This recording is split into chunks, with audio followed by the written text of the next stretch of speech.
This clip is brought to you by SaveWithConrad.com.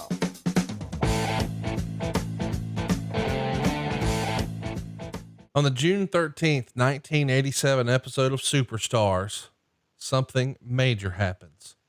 The Honky Tonk Man wins the Intercontinental Championship from Ricky the Dragon Steamboat when Honky reverses Steamboat's inside cradle and grabs onto the bottom ropes for that extra leverage and nails the pin. And he says they only had 3 or 4 return matches. And according to the rumor and innuendo, Honky was originally meant to be a transitional champion to only hold the title belt for a short period of time until Jake Roberts' failed drug tests following WrestleMania. Because of that, Honky was booked to remain champion for what would wind up being a record-setting run. Before we talk about the other rumor that everybody thinks we're going to get to, and we are, do you remember this being the case, that the original plan was for Jake to become Intercontinental Champion, and then maybe his substance situation gave Vince pause otherwise? I don't really know. And that was when I was first coming into the company. So that may have been something that they had talked about previous.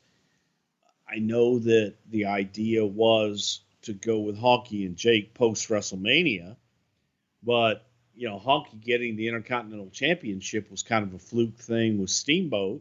Yeah. After Mania. So I don't really know if they were ever planning on putting it on Jake or not. I don't think so, because Vince would always look at Jake as a guy that didn't need the title. Sure. And the gimmick of the snake was big enough. It is pretty remarkable. I don't know about that one. Listen, I admit it does seem unrealistic, because I tend to think like you do, that Vince would have went, he doesn't need it, because it's sort of weird to think about Jake being the champion of anything, because as you said, and sometimes we make fun of that, but Jake really didn't need it. Let's talk about what everybody else has sort of alluded to, that it was really supposed to be Butch Reed as the original choice. So let's set aside the whole Jake rumor, but allegedly, Steamboat is not necessarily thrilled with the schedule, wants to take some time off. Maybe it's the payoff. Maybe it's being away from the family. Maybe it's Bonnie, whatever it is. He wants to leave. So now we've got to get the belt off him after that historic match he just had at WrestleMania. It feels like a silly time to leave, but it's the Steamboat story. Allegedly, Butch Reed was supposed to be the guy to take that win and the championship from Ricky Steamboat that night. But for whatever reason, Butch Reed wasn't there. That's the rumor and innuendo, that he no-showed and just missed the date. And allegedly, Honky gives credit to this run to Hulk Hogan, because supposedly he's in the back having a conversation with Vince. Vince is expressing the whole situation with the Intercontinental title. And Honky says, hey, what about him? Remembering his old pal, Honky Tonk Man. And we knew that Honky had heat. And for whatever reason, Vince went with it. What's real? What's not? Was Butch Reed considered for the spot? A, and B, was Hulk Hogan the guy who said, what about him with Honky Tonk? I definitely believe the part about Hulk, in suggesting Honky Tonk to be the Intercontinental Champion. And that I would put money on that actually happened. As far as Butch, wouldn't shock me, but I didn't hear that at the time. It was, we need a heel champion. We need somebody to beat Steamboat. And I definitely did hear the thing with Hulk and Honky were friends. And I know that Hulk was always a big fan of the Honky Tonk Man gimmick. So I could see Hulk going to Vince easily and saying, yeah, brother, what about him? That I could see in a heartbeat, and even more so, I could see Hulk campaigning even harder than that for Honky, because he just loved the gimmick that much. Do you know if anyone else was considered besides Honky for this run here? Boy, there was consideration, and again, I was new coming in, but there was consideration for Savage, putting it back on Randy, who had dropped it to Steamboat. and I'm sure that Butch was in that mix, but it just happened so damn fast with Steamboat that they had to make a decision pretty quick.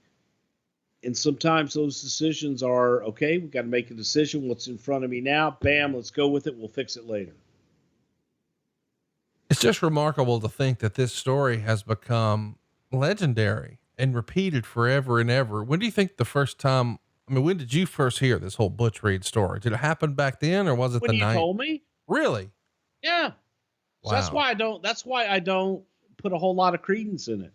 Yeah. Cause I make up shit. A lot of times there's stories outside of the actual environment that are made up, but that you never hear because there's people know that you know what really happened type thing.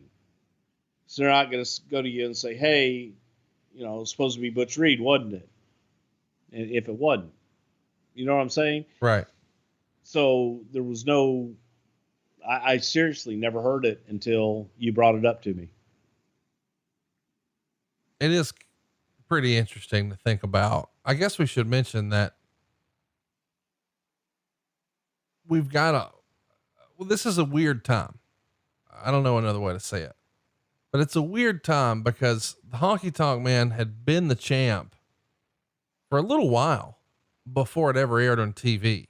And of course, these days that information would get out right away, but he actually wins the belt in Buffalo on June 2nd, 1987 at that Superstars taping. And then later in the evening defends it with an enhancement talent and would continue working around the loop with, Paul Roma, Coco Beware. And then even famously on June 5th, just a few days after he wins, they're in Chicago at the Rosemont Horizon, and they do champion versus champion, Hulk Hogan versus the Honky Tonk Man in the main event. How crazy is that? I don't think it's crazy at all. Shit, Honky was a hot fucking heel. I'm not arguing that. I'm just saying, to me, it's remarkable that, I don't know, it's just weird. Later that same month, by the way, in Tucson, he's defending the Intercontinental title against Bruno Sammartino in Arizona in 87. Jake Roberts was originally advertised for the spot. Bruno steps in. It just seems, I don't know, make believe that we would have Bruno Sammartino wrestling the Honky Tonk Man for the Intercontinental title. You imagine how it felt to Bruno. But I say that facetiously when, Bruno worked with every gimmick that came through New York. Right. So, gimmick is a gimmick. Hey, it's Conrad Thompson. Thanks for checking out the podcast here on YouTube. Be sure to hit the subscribe button and the notifications bell so you get a notice anytime we upload some new content. And go save yourself some money right now. If you're in a 30-year loan or you have credit card debt, it's not a matter of if I can save you money. It's a matter of how much. Find out right now for free at SaveWithConrad.com.